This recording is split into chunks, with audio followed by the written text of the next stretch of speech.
Israel ने कहा है कि हिजबुल्लाह ने आज 5वीं बार एंटी टैंक मिसाइल से हमला किया है। गाजा पर चल रहे इजराइल की बमबारी के बीच अचानक युद्ध का एपिसेंटर लेबनान की तरफ मुड़ चुका है। अगले 24 घंटे में हालात इतने खतरनाक होने जा रहे हैं कि अमेरिका से लेकर रूस तक इस युद्ध में शामिल हो सकते हैं, क्योंकि हिजबुल्लाह ने अब ऐसे हमले करने शुरू कर दिए हैं जिसका ऑर्डर सीधा तेहरान से आ रहा है।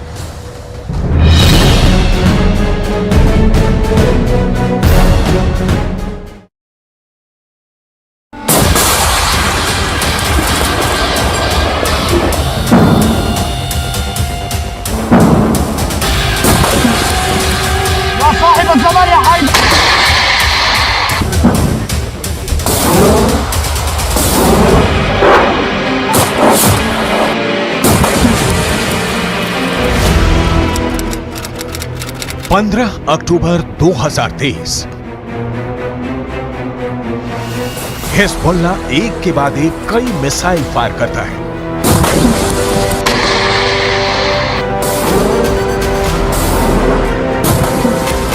पहला हमला टावर उड़ गया। दूसरा हमला रेडार तबाह हो गया।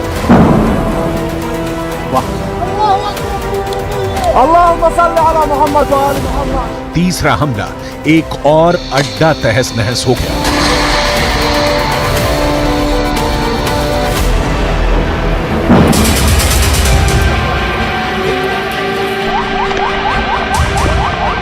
ये जगह है लेबनान और इजराइल के बॉर्डर पर शीबा फार्म्स का इलाका। दुनिया के सबसे खतरनाक बॉर्डर्स में से एक।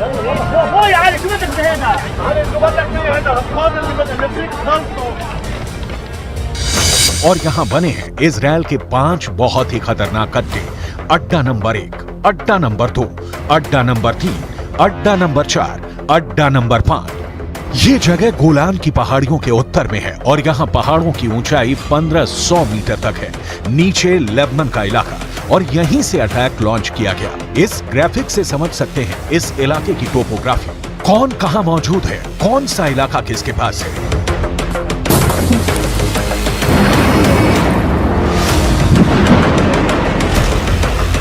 अब यहां क्या हुआ, बहुत गौर से देखिएगा।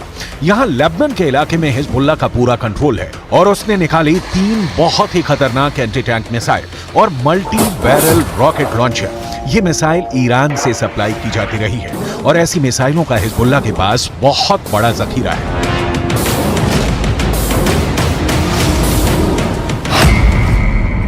हिजबुल्लाह ने 3 तरह के एंटी टैंक गाइडेड मिसाइलें इस्तेमाल की। ये हैं कॉर्नेट, इसकी रेंज 5 किलोमीटर तक है। ये रूस की मिसाइल है, लेकिन अब ईरान इसका देसी वर्जन देहलाविया तैयार कर चुका है और ऐसी बहुत सी मिसाइल अब हिजबुल्लाह के पास है। दूसरी है BGM-71 टो anti tank guided missile, range है 3.5 किलोमीटर। यह अमेरिका में बनी मिसाइल है, लेकिन अब इसकी नकल ईरान तैयार कर रहा है और इसने हिजबुल्लाह को सप्लाई की है। तीसरी है 85 कॉनकोर्स, रेंज 4 किलोमीटर। यह भी रूस ने बनाई है और अब ईरान में ये तोसान नाम से तैयार की जा रही है। तीनों मिसाइल बहुत ही घातक हैं और जिस तरह से इन्होंने इजराइल के अड्डे उड़ाए हैं उससे ये बात साबित हो जाती है। हिजबुल्लाह का दावा है कि उसने ये हमला लेबनान में इजराइल के हमले के जवाब में किया। इजराइल के हमले में एक पत्रकार की मौत हुई है, जबकि कई घायल हुए हैं। इस वीडियो में देखा जा सकता है कि कुछ पत्रकार घायल हालत में हैं और पास ही एक गाड़ी जल रही है। इजराइल पर इस हमले का आरोप लगा है।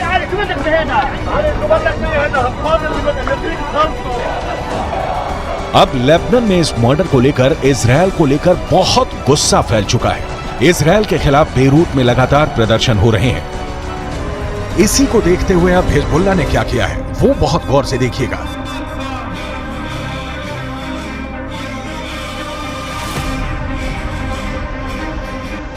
सबसे पहले इजराइल का अड्डा नंबर 1 शतुला इलाके में बने इस अड्डे पर हिजबुल्लाह ने किया पहला हमला। हिजबुल्लाह ने कॉर्नेट मिसाइल से अटैक किया जो सीधा जाकर इजराइल का एक टावर उड़ा देती है। हिजबुल्लाह की ये रेंज देखकर इजराइल के कैंप में खलबली सी मच गई, क्योंकि निशाना भी बिल्कुल सटीक लगा और टावर पूरी तरह से तबाह हो गया। इसके बाद टारगेट बना इजराइल का अड्डा नंबर 2, ये भी शतुला इलाके में है और यहाँ हिजबुल्लाह ने किया दूसरा हमला। इस बार हिजबुल्लाह ने BGM-71 टो एंटी टैंक गाइडेड मिसाइल का इस्तेमाल किया। अमेरिका में बनी यह मिसाइल इतनी सटीक है कि इसने ठीक रेडार स्टेशन को तबाह किया। ऐसा निशाना देखकर कोई भी दुश्मन डर जाएगा। इसके बाद टारगेट बना इजरायल का अड्डा नंबर 3। यह भी शतुला इलाके के करीब है और यहां हिजबुल्लाह ने किया तीसरा हमला।